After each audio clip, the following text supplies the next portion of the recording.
Hello students, चलो आज हम इकाई 6 न्याय को पढ़ेंगे।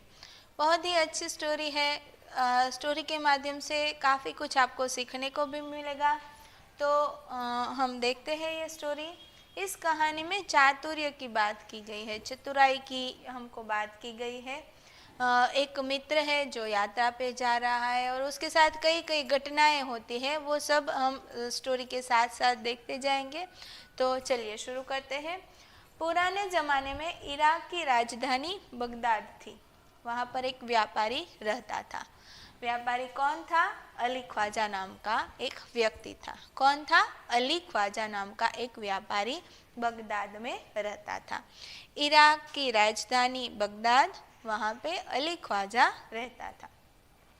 उसके व्यापार के कारण बहुत सारी उसकी प्रगति हुई थी और कई सारे उसके पास कई हजार सोने की मोहरें भी इकट्ठा हो गई थी।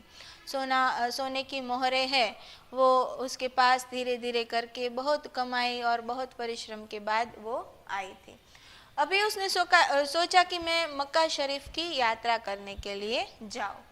तो चूँकि वह अकेला रहता था, उसके परिवार में उसके साथ कोई नहीं था, तो उसने सोचा कि मैं अपनी ये जमा पूंजी है, अपना जो सारा धन है, वो ऐसे घर पे रख कर तो मैं नहीं जा सकता, क्योंकि अगर घर में कोई नहीं है तो कोई आके चोर है वो शायद ले भी जाए। तो ऐसे अपनी सारी जमा पूंजी जो जीवन पर्यंत उसने कमाई थी, वो सारी तो कहीं पे छोड़ के नहीं जा सकता घर पे। तो उसने सोचा कि चलो मैं अपनी ये जमा पूंजी है अपने मित्र के यहाँ, वाजिद है उसका नाम, वाजिद के घर पे मैं रख देता हूँ। वाजिद के घर पे रखने के लिए वो चाहे तो वो सीधा सीधा उसको वो दे सकता था और बोल सकता था कि तुम ये है मेरी अशरफिया है, मेरी सोने की मोहरें है, वो तुम अपने पास रखो। लेकिन उसने ऐसा नहीं किया, क्योंकि उसको शायद शक था कि उसका मित्र है, उसकी दानत शायद अच्छी न भी हो।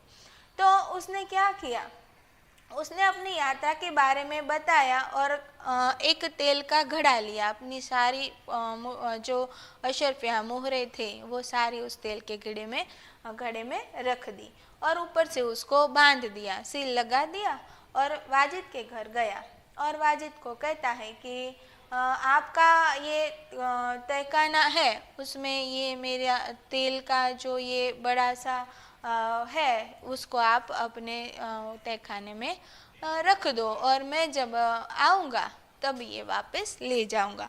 वो बताता नहीं है कि उसमें क्या है, उसने तो सिर्फ यही कहा कि इसमें तेल भरा हुआ है। तो तेल का घड़ा वो अपने मित्र के पास गया, वाजिद के घर पे जाके देता है। वाजिद कहता है, तहखाने की चाबी देते हुए उसने कहा कि आप अपना घड़ा तहखाने में रख दीजिए और जब आप लौटे तो उस स्थान से ले लेना। उसका तहखाना बहुत बड़ा था। तो वो वाजिद है अपने मित्र को ये बताता है। अली ख्वाजा है वो वहाँ पे अच्छे से रख कर चाबी से खोल कर तहखाने में सब रख देता है, वो अपना घड़ा, और फिर चला जाता है। एक दिन की बात है कि वाजिद के घर पे दावत थी, एक पार्टी जैसा कुछ। तो दावत के कारण तरह तरह के पकवान बनाए थे और अचानक रात को ही थोड़ा जो तेल है वो कम पड़ा, तेल खत्म हो गया था। बाज़ार में कहीं अगर जाए तो कोई तेल की दुकान ऐसी खुली नहीं थी। अचानक वाजिद की बीबी को याद आया। उसने सर खुजलाते हुए अपने पति वाजिद से कहा कि आप तहखाने में रखे तेल के घड़े में से थोड़ा तेल तो ले आइए, फिर अगर कल बाज़ार आप जाओ तो उस घड़े में तेल है वो हम रख देंगे। हमको और कुछ इसमें हम कुछ बुरा तो नहीं कर रहे, हमने थोड़ा तेल उसमें से निकाला और कल फिर उसमें वही तेल हम दूसरा तेल डाल के वापस रख देंगे। यह सोचकर उसने अपने पति वाजिद से ये बात की। तब वाजिद गया और बीबी की बात सुनकर वाजिद ने तहखाने में जाकर घड़े की सील खोली, मतलब ऊपर से जो बांधा हुआ था वो कपड़ा खोला और उस सील को निकाल कर उसने घड़े में से थोड़ा थोड़ा तेल निकालना शुरू किया। तो जैसे ही उसने थोड़ा घड़ा है वो ऐसे ऊपर किया होगा, उसमें से सिक्के की आवाज़ आई, क्योंकि अंदर तो सोना मोहरे रखी हुई थी, अशरफिया मोहरे रखी थी। तो उसमें आवाज़ आई, तब उसे लगा कि घड़े में तेल के नीचे कुछ है, शायद तेल के नीचे इसमें कुछ होगा, कुछ आवाज़, वरना तेल की आवाज़ तो नहीं आती। तो उसको शक हुआ कि कुछ तो है, इसलिए उसने दूसरे बर्तन में सारा तेल निकाल दिया और और उसने देखा कि घड़े में 500 जितनी सोने की मोहरें थी। उसने उन मोहरों को अपनी तिजोरी में छुपा कर रख दिया। अभी वो भी समझता है, वो भी सोचता है कि मेरे मित्र ने मुझको तेल ही बताकर ये घड़ा दिया था, लेकिन उसमें उसने ये मोहरें रखी थी, ये बात नहीं की थी। विश्वास की बात है। तो अभी उसके मन में भी मैल आ जाता है कि नहीं, ये सारी सोने की मोहरें है, अभी मैं भी उसको वापस नहीं दूंगा। तो उसने सारी मोहरें हैं वो अपनी तिजोरी में रख दी और तेल लाकर बीबी को दे दिया। अगले दिन बाजार में से दूसरा नया थोड़ा तेल लाकर जितना लिया था उतना ही वापस डाल दिया और पूरा घड़ा है वो भर दिया। वैसे ही सील बंद कर दिया और जैसे अली ख्वाजा ने तेल छोड़ा था पूरा भर कर, वैसे ही पूरा भर कर घड़े को ऊपर से एकदम से अच्छे से सील बंद करके रख दिया।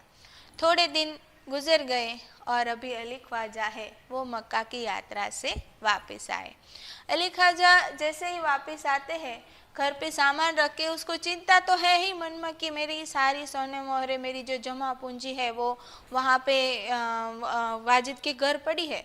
तो वो पहले ही क्या काम करते हैं, सामान रखता है और अपना सामान रखकर सीधा ही वाजिद के घर वो पहुँच जाता है, अपनी यात्रा की सारी बातें बताता है और फिर तेल का घड़ा लेकर वो अपने घर पे लौट आता है। जब उसने घड़े का तेल निकाला, उसको तो यही था कि शायद मित्र है, उसको कभी पता ही नहीं चलेगा, लेकिन उसका जो वाजिद मित्र था, जो वाजिद था, उसने तो अशरफिया है, सारी मोहरें है वो निकाल ली थी। उसने देखा कि इधर तो कोई मोहर नहीं है। वह सोचने लगा कि अब मैं क्या करूं, मेरे मित्र ने मुझसे दगा किया है। वह उल्टे पांव वाजिद के घर गया। दौड़ते ही वो सीधा वापस फिर से वाजिद के वहाँ जाता है और अपनी मोहरें मांगता है कि तुमने मेरे घड़े में से मोहरें निकाली है, वो मुझे वापस दे दो। वाजिद ने कहा कि सीलबंद तेल का घड़ा आपने जैसे रखा था वैसे ही मैंने आपको लौटा दिया, मैंने तो उसे छुआ भी नहीं है और ऐसे ही मुझे तो मालूम ही नहीं है कि उसमें क्या था, तेल था, मोहरें थी, मैं तो कुछ जानता नहीं। दोनों मित्र के बीच में काफ़ी कहासुनी हुई, झगड़ने लगे दोनों। सुनकर सभी लोग इकट्ठा हो गए। सबने कहा कि आप काजी की अदालत में जाइए, वही आपका झगड़ा ये मिटा सकता है। दोनों मित्र है वो काजी की अदालत में गए, परंतु कुछ सबूत मिल नहीं रहे हैं। पक्के सबूत न होने के कारण वह निराश लौटे। तब उसने बगदाद के खलीफा के यहाँ अपील की और न्याय मांगा। बगदाद के जो खलीफा थे, बहुत बड़े, जो सबसे बड़े राजा थे, वहाँ पे वो गया और उसने बात की। खलीफा ने उसकी अपील स्वीकार कर ली और सारे मामले पर विचार करने के लिए कुछ समय मांगा। 1 सप्ताह बाद की बात है। ख्वाजा और वाजिद का किस्सा अब तो सारे बगदाद में प्रख्यात प्रसिद्ध हो गया था। खलीफा एक दिन अपना भेष बदलकर शहर में घूम रहे थे। वो जगह जगह पर जाते और सबको देखते कि मेरी प्रजा में क्या हाल चाल है, वो सब क्या सोच रहे हैं, ऐसा वो वहाँ जगह जगह पर जाके घूम कर देखते। तो तब उसने देखा कि एक लड़का है वो न्यायाधीश बना हुआ है और अच्छा सा खेल खेल रहा है। वो बच्चा बहुत ही समझदार था। वो जो अपने न्याय की प्रक्रिया है उसको बहुत ही अच्छी तरह से वो रोल निभा रहा था। वह जिस तरह से न्याय कर रहा था बिल्कुल ऐसा ही लग रहा था कि मानो कोई राजा है जो परिपक्वता से निर्णय देता है, ऐसे ही वो निर्णय कर रहा था। इसलिए उन्होंने उस लड़के को अपने पास बुलाया और वो जो सोच थी उनके दिमाग में चल रही थी, माइंड में चल रही थी कि अब अली ख्वाजा का और वाजिद का मैं क्या निर्णय दूँ, तभी उसको ख्याल आया, उसने उसका नाम पूछा। लड़के ने कहा मेरा नाम हसन है। खलीफा ने कहा मैंने तुम्हारा खेल देखा, तुम बहुत ही समझदार बच्चे हो, तुमने बहुत ही अच्छी तरह से न्याय का ये खेल जो है वो खेला, कल हमारे दरबार में तुम आ जाना। अगले दिन खलीफा दरबार में अली ख्वाजा और वाजिद और हसन सब एक साथ दरबार में उपस्थित हुए। खलीफा ने हसन से कहा तुम इन दोनों के झगड़े का किस्सा सुनो, क्योंकि हसन को ये सब कुछ मालूम नहीं था।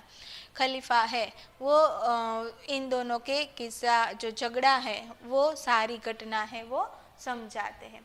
इनमें से कौन सच बोल रहा है, तुम ही कहो कि अली ख्वाजा है वही सच्चा है या वाजिद सच्चा है। हसन ने दोनों की बात ध्यान से सुनी, फिर उसने दो तेलियों को बुलाया। तेलियों मतलब जो कई सालों से तेल बेच रहे हैं और तेल बेचने का बिजनेस कर रहे हैं, तेल जो अपने यहाँ पे ही बनाते हैं, ऐसे व्यक्ति दो तेलियों को उसने बुलाया। थोड़ी देर में तेलिया आ गए सब दोनों। हसन ने कहा कि आप इस घड़े के तेल की जांच कीजिए, घड़े के अंदर जो तेल है उसकी आप जांच कीजिए, इस घड़े में तेल कितना पुराना है और आप मुझे बताइए कि ये घड़ा है वो कितने पुराने तेल से भरा हुआ है। दोनों तेलियों ने बारी बारी से तेल को देखा, सूंघा और चखा। तेल है उसको उसने क्या किया, दोनों तेलियों ने पहले देखा फिर सूंघा, क्योंकि सूंघने से भी पता चल जाता है कि तेल है कितना फ्रेश है, और फिर बाद में चखा। फिर अपना निर्णय दिया कि घड़े का तेल 2 महीने का पुराना लगता है, इससे ज़्यादा पुराना नहीं है, वे बोले। तेलियों की बात सुनकर वाजिद तो घबरा गया, क्योंकि वाजिद ने जो तेल डाला था वो 2 महीने पहले का ही था। अली ख्वाजा खुश होकर बोल पड़ा, हुजूर मैं तो 6 महीने से मक्का शरीफ की यात्रा में था, तो मैं तो इधर था नहीं, तो मेरे घड़े में किसने तेल डाला वो आप समझ सकते हो। तेलियों और अली ख्वाजा की बात सुनकर सबको वास्तविकता का ज्ञान हो गया। खलीफा को न्याय के लिए सबूत मिल गया था। हसन को उन्होंने धन्यवाद दिया। वाजिद को कहा कि अपने अली ख्वाजा के घड़े से जो तेल निकाला है और जो मोहरें निकाली है आप उसे वापस दे दो, और चोरी और विश्वासघात के अपराध में वाजिद को सज़ा सुनाई। खलीफा ने हसन को बहुत सारा पुरस्कार भी दिया, वाजिद को सज़ा हुई, और खलीफा के दरबार में उपस्थित सभी लोगों ने हसन की सूझबूझ की और न्याय की खूब प्रशंसा की। तो आप सब ने देखा कि कैसे हम चतुराई से कुछ भी जो हमारे जीवन में घटनाएं घटती है उसका हल निकाल सकते हैं। आपको अच्छी लगी होगी स्टोरी। Thank you.